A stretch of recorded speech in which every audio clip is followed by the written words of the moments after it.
The ballot audit, still going on, by the way, in the state of Arizona, hit a couple of snags this week for Republicans. First and foremost, we had a major court ruling from an appeals court that upheld a lower court's ruling from Maricopa County, saying that the Republicans in the state had to turn over all of the records of the audit to a watchdog group that had requested them. The judge ruled that even though the data, the records and all that is in the hands of a third party, cyber ninjas, because they are carrying out an official duty of the state, the judges did rule that this would fall under the State Records Act, which means, yes, everybody's entitled to see what the heck is going on.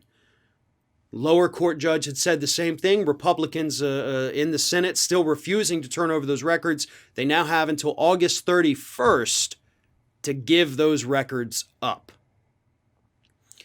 Before the court ruling, you had two separate reports come out, one by a Democrat, one by a Republican, and they both said the same thing, that this audit is riddled with flaws, disorganization, misinformation, and lies and retractions, and it's been a complete farce from the beginning.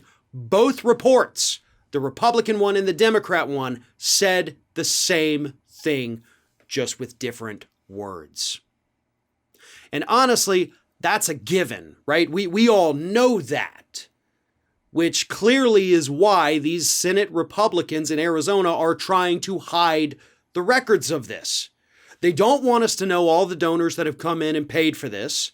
They don't want us to know what's been found in the ballot audit because the answer is literally nothing. And they don't want us to know why in the heck it's taken so dang long to figure this whole thing out. It's only 2.1 million votes, and y'all have been at it for 5 months now. 5 months! And you have nothing to show for it. Except, $3 million worth of voting machines that Cyber Ninjas ruined for you, so you can't reuse those, you gotta buy new ones. But everybody's just waiting for this whole thing to come to an end. And I want to read a quote from the Republican. Here it is. I will keep fighting for conservatism, and there are many things I would do for the Republican candidate for president, but I won't lie about the election, and I will not unjustifiably turn my back on the employees of the Board of Supervisors, Recorder's Office, and Elections Department, my colleagues and friends. That was from Stephen Richer, the Republican Recorder of Maricopa County.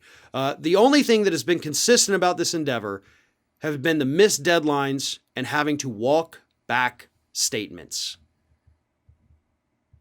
Pretty powerful statement, especially coming from a member of the party that is forcing this ballot audit to continue.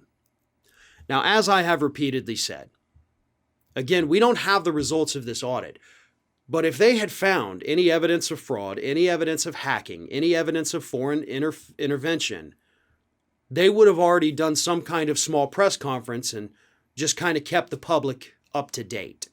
They wouldn't be hiding the records if they had all of this damning information. They wouldn't wait and release it in one bombshell. They would do the slow trickle to keep people intrigued, to keep people thinking that something was going on.